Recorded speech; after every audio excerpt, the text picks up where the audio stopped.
Hey everybody, Sarah with Chicken and Bulldogs here, and it's been a hectic morning because we are trying to get the family on the road to get up north for Memorial Weekend.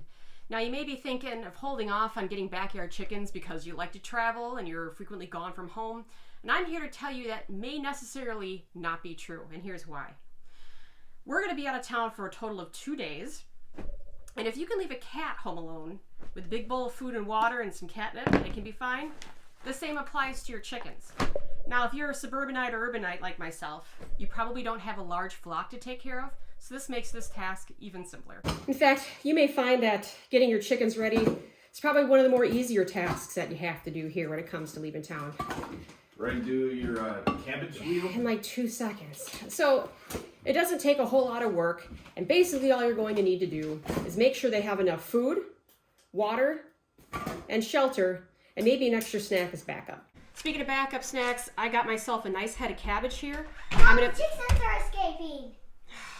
2 seconds. All right, so I got pot pie back in the yard now. I can finally get down to drilling a hole through this head of cabbage. If you've seen my past videos, I've kind of gone through how this is a really good winter treat.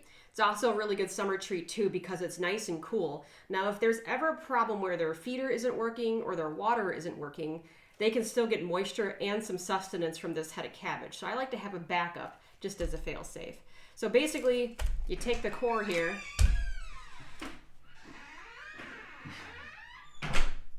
Yes. All right, so with this 5/8 drill bit here, and I got my cordless drill, I'm basically gonna drill a hole just about all the way through. I don't wanna go all the way through because I don't wanna nick my nice granite counter here. It's a little messy. All right.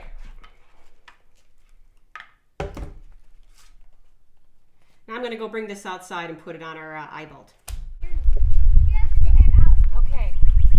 You want to see the cabbage? So I kind of have an old one on here I'm going to take off.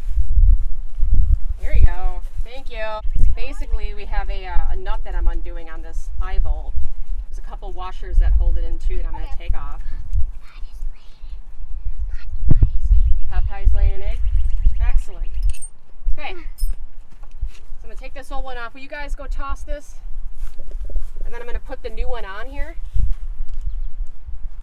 And as you can see, we have this kind of suspended hanging from a wire. And this is going to kind of just dangle inside the run. This is going to give them about 2 days worth of a snack between the 4 hens that I have. Yep, it ends up being like a swing. So it ends up being a little bit of an entertainment piece for them.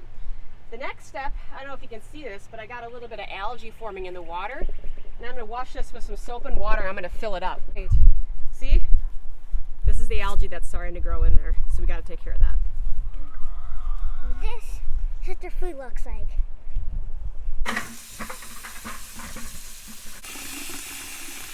We've got the food. We've got the fresh water.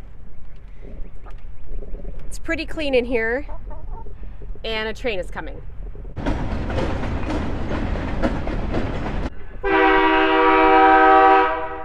The crossing's right up there, but he's pretty cool. We wave at him all the time. Here comes the long one.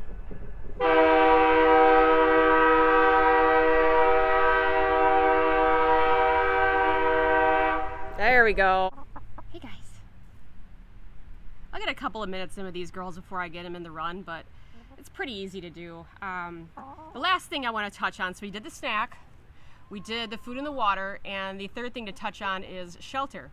Now, we built our chicken run pretty darn secure. We have wire grating on all sides of the chicken run.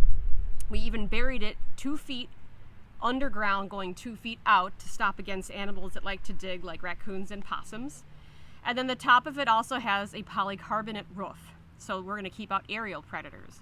So I don't have to worry about any animal predators getting into the chicken run and picking one of my chickens off while I'm out of town. So yeah, not too bad. Again, I only have 4 hens. I'm only going out of town for 2 days, so you're going to need to weigh your length of vacation over how many chickens you have to determine if you're going to need added help or not. Now, sometimes if we're gone for more than 2 days, we have 1 of 2 of our neighbors check in on the chickens. They don't necessarily free range them in our absence, but they just kind of do a welfare check on them to make sure that nothing's going wrong. But if you are going to go for a length of time and you have a number of chickens, it may help to enlist a family member to kind of keep an eye on them. Make sure to refill their food and water. You can also go online. There's a lot of, I think like care.com is one of them. People that come by and take care of your chickens or your dogs or whoever. You have options is all I'm saying. So I hope you guys found this video informative. Maybe ease some of the worries that you have about getting backyard chickens. They're not that big of a deal. They're pretty hilarious. And you may find that in the scope of trying to get ready to go out of town, that they really don't add too much to your list, and they are not nearly as hard to deal with as some of your other members of your family. Cheers, guys.